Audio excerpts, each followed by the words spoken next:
ধন্যবাদ আপনাকে। আমি গুলশান থানা বিএনপির আহ্বায়ক কমিটির সদস্য ইসরাত। তো কালকে হচ্ছে 36 বছরে আমরা দেখব যে বাংলাদেশের 36 বছরের ইতিহাসে প্রথম প্রধানমন্ত্রী হতে যাচ্ছেন জনাব তারেক রহমান, যিনি জনগণের ম্যান্ডেট নিয়ে যে দলটি 212টি আসন পেয়েছেন। তো সর্বোচ্চ সংখ্যাগরিষ্ঠতা নিয়ে উনি সংসদে যাচ্ছেন। তো আগামীর প্রধানমন্ত্রী কালকে হতে যাচ্ছেন এবং বাংলাদেশের মানুষও উৎসাহিত এবং উৎফুল্ল যে আগামীর বাংলাদেশটা কেমন হবে। তো কালকে যেহেতু সংসদ গঠন করতে যাচ্ছে, আমরা আনন্দিত এবং মানে আমাদের আনন্দের ভাষাটা আসলে আমরা প্রকাশ করতে পারতেছি না। আজকে যদি বেগম জিয়া বেঁচে থাকতো তাহলে আমাদের খুশিটা আরও দ্বিগুণ হতো, কিন্তু আজকে আমাদের গণতন্ত্রের আপসহীন নেত্রী বেঁচে নেই। ওনাকে আমরা খুবই মিস করতেছি। উনি যদি আজকে বেঁচে থাকতো তো এই খুশি আসলে কোথায় রাখবো তার ভাষা আমরা জানি না। তো যেহেতু কালকে প্রথম আমরা পুরুষ একটি প্রধানমন্ত্রী পেতে যাচ্ছি, বহুল আকাঙ্ক্ষিত একটি নির্বাচন এবং 2026 সালে যে একটি নির্বাচন অনুষ্ঠিত হয়েছে, আমার মনে হয় আমার জীবনে দেখা এই একটি নির্বাচন খুবই একটা সুন্দর নির্বাচন এবং সুষ্ঠু নির্বাচন, যেখানে জনগণ ভোট দিয়েছে। আওয়ামী লীগকে কিন্তু কোনো জনগণ মিস করেনি, স্বৈরাচারকে মিস করেনি, এবং স্বৈরাচারের দোসর এবং সহযোগী যে জাতীয় এরশাদের যে দলটা, তাকেও কিন্তু ভোট দিয়ে পরাজয় করেছে। তো এই ভোটের মাধ্যমে বাংলাদেশের জনগণ দেখিয়ে দিয়েছে যে স্বৈরাচারের জায়গা এই বাংলাদেশে আর হবে না। আর আগামীকাল আমাদের জনাব তারেক রহমান সরকার গঠন করবে এবং সুন্দর একটি বাংলাদেশ তিনি উপহার দিবে, যা কোনোদিন কোনো মানুষ কল্পনাও করেনি। এত সুন্দর একটি দেশ গঠন করবে, আমরা সেই প্রত্যাশাই করি। আরেকটি বিষয় আপনার কাছে জানতে চাই, সেটি হলো বাংলাদেশ জাতীয়বাদী দল বিএনপি যিনি প্রতিষ্ঠাতা শহীদ প্রেসিডেন্ট জিয়াউর রহমান, তিনি আসলে যেভাবে ক্ষমতায় এসছেন সারা বাংলাদেশের সাধারণ মানুষের ম্যান্ডেট নিয়ে, একই সাথে 90-এ বেগম খালেদা জিয়া, এবং সেই সাথে মানে আরও একটি চেতনার মধ্য দিয়ে আমরা যেটি পেলাম, তাদেরই সুযোগ্য সন্তান জনাব তারেক রহমান, তিনি আগামীকাল শপথের মাধ্যমে বাংলাদেশের স্বাধীন বাংলাদেশের প্রথম প্রধানমন্ত্রী হবেন। তো এই বিষয়টি বিএনপি কিভাবে দেখছে? এই বিষয়টি শুধু বিএনপি নয়, পুরা বাংলাদেশ কিভাবে দেখছে সেটাই মুখ্য বিষয়।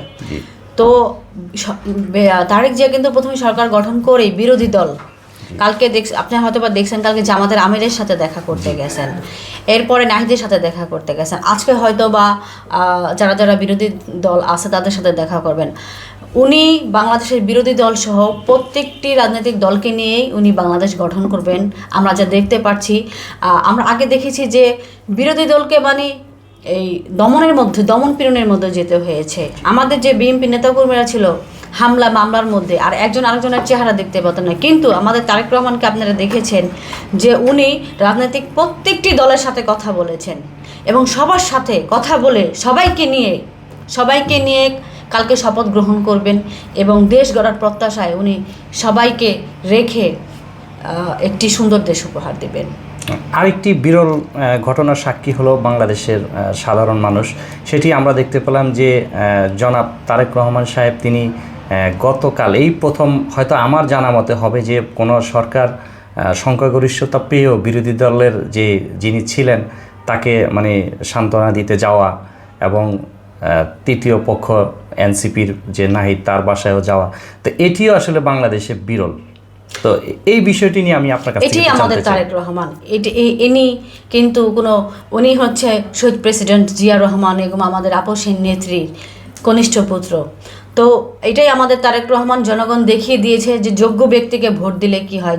জনগণ বিএনপিকে বেছে নিয়েছে ভোটের মাধ্যমে। বিএনপিকে সংখ্যাগরিষ্ঠ আসন জনগণই বাছাই করেছে। তো জনগণের প্রত্যাশায় কালকে সরকার গঠন করবে জনগণের ম্যান্ডেট নিয়ে। তো তারেক রহমানের কথা আর কি বলবো, আপনারা তো দেখতেই পাচ্ছেন উনি যখন দেশে আসার পর থেকেই চমকের পরে চমক আমরা দেখতে পাচ্ছি। বিরোধী দলকে তিনি সাথে নিয়েই দেশ গড়তে চায়। আমরা চাই আগামীর বাংলাদেশ বিরোধী দল এবং প্রধানমন্ত্রীকে একসাথে, সেটা আমরা দেখতে পাচ্ছি। আমাদের যে একটা আশা ছিল যে বিরোধী দলকে দমন পীড়ন করা হবে না, তো আমরা কিন্তু সেটাই দেখতে পাচ্ছি। উনি কালকে যে বিরোধী দলের একটা কি বলবো একটা স্থাপন করলো, মানে একটা নজিরবিহীন স্থাপন করলো যে সামনে আমরা প্রতিদ্বন্দ্বিতা থাকবে। প্রতিদ্বন্দ্বিতা থাকবে কিন্তু প্রতিহিংসা থাকবে না। প্রতিদ্বন্দ্বী হবে, আমরা একে আরেকজনের সমালোচনা করব, কিন্তু সবাই আবার এক কাতারে এসে দেশ গড়ব। তো এই জন্যই তো উনি বলেছেন যে করব কাজ, গড়ব দেশ, সবার আগে বাংলাদেশ। আচ্ছা, আরেকটি বিষয় আপনাদের কাছে জানতে চাই, সেটা হলো বিএনপির যেই আমরা ইস্তেহারগুলো দেখেছি, তারা সব দিকেই একদম সুন্দর একটি ইস্তেহার। তো সেক্ষেত্রে সাধারণ মানুষের জন্য ফ্যামিলি কার্ডও আমরা শুনেছি যে 4.5 কোটি প্লাস ফ্যামিলি কার্ড বিএনপির পক্ষ থেকে সরকার গঠন করার সাথে সাথে তারা এটি শুরু করবে। আরেকটি বিষয়, সাধারণ মানুষের যে মানে ক্রয় ক্ষমতা এবং সাধারণ মানুষের যে কর্মসংস্থান, এই বিষয়টি নিয়ে আপনাদের পরিকল্পনা কী আছে একটু যদি বলেন। আপনারা হয়তো জানেন, আমরা গুলশান থানা বিএনপি তারেক রহমানের সাথে আমরা বসেছিলাম এবং ওনার কথাগুলো আমরা খুব মনোযোগ দিয়ে শুনেছিলাম। তো ওনার অনেক পরিকল্পনা আছে, যেহেতু উনি লন্ডনে থেকেছেন অনেক বছর, তো উনি কিন্তু অনেক এই কয় বছর উনি অনেক পরিকল্পনা করেছেন বা অনেক গবেষণা করেছেন আমাদের দেশ নিয়ে। তো ওনার সাথে যখন আমরা কথা বলেছি, ওনার কথাগুলো এত মুগ্ধ হয়ে শুনেছি যে উনি অনেক সুন্দর সুন্দর পরিকল্পনা আমাদের বাংলাদেশের জন্য রেখেছেন। এখন আমরা যদি বাংলাদেশের মানুষ, আসলে তো ওনার পক্ষে একা সম্ভব নয় সব কিছু করা। আমরা বাংলাদেশের জনগণ যদি ওনার পাশে থেকে ওনাকে সহযোগিতা করে এই সকল পরিকল্পনা বাস্তবায়নে সহযোগিতা করতে পারি, আমার মনে হয় যে বাংলাদেশ বিশ্বে এমনভাবে ঘুরে দাঁড়াবে যে আমরা কল্পনাই করতে পারবো না। এবং তার যে পরিকল্পনা, এগুলো যদি বাস্তবায়ন হয়, তাহলে আমার মনে হয় যে বাংলাদেশ অতি দ্রুত ঘুরে দাঁড়াবে। সরকারের কাছে সবসময় তো সাধারণ মানুষ চায়, তো সাধারণ মানুষের কাছে সরকার কি চাবে, মানে আপনারা ক্ষমতায় আসার পর আপনাদের প্রত্যাশা কি সাধারণ মানুষের কাছে? সাধারণ মানুষ তো যেমন আমাদের কাছে সাধারণ মানুষের প্রত্যাশার, জনগণ আমাদের পাশে থাকুক, আমাদেরকে সহযোগিতা করুক, যাতে আমরা একটা বাংলাদেশ উপহার দিতে পারি, যাতে এবং তারেক রহমানের এমন একটি বাংলাদেশ যাতে উপহার দিতে পারে যেখানে শ্রমিক বেতনের জন্য কান্নাকাটি করবে না। আমরা দেখেছি আমাদের যে গার্মেন্টস ইন্ডাস্ট্রিগুলো বন্ধ হয়ে যাচ্ছে বেতনের অভাবে। আমরা কয়েক বছর স্বৈরাচার আমলেও কিন্তু দেখেছি যে শ্রমিকরা বেতনের জন্য আন্দোলন করেছে, ঈদে কোরবানিতে বোনাস পায়নি।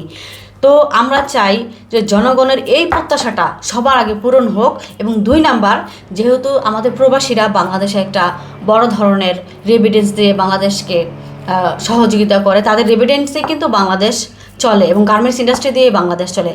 আমার মনে হয় যে সবার আগে জনগণের প্রত্যাশা এই যে প্রবাসীদের সমস্যাগুলো, লাগেজ চুরি হয়ে যায়, তাদের টাকা পয়সা চুরি হয়ে যায়, প্রবাসীদের সমস্যাগুলোর সমাধান করা হয় না। আমার মনে হয় যে প্রবাসীদের এই 2টা সমস্যা নিয়ে আমাদের প্রথমে কাজ করা উচিত। প্রবাসী এবং গার্মেন্টসের সেক্টরটা নিয়ে আমাদের কাজ করা উচিত।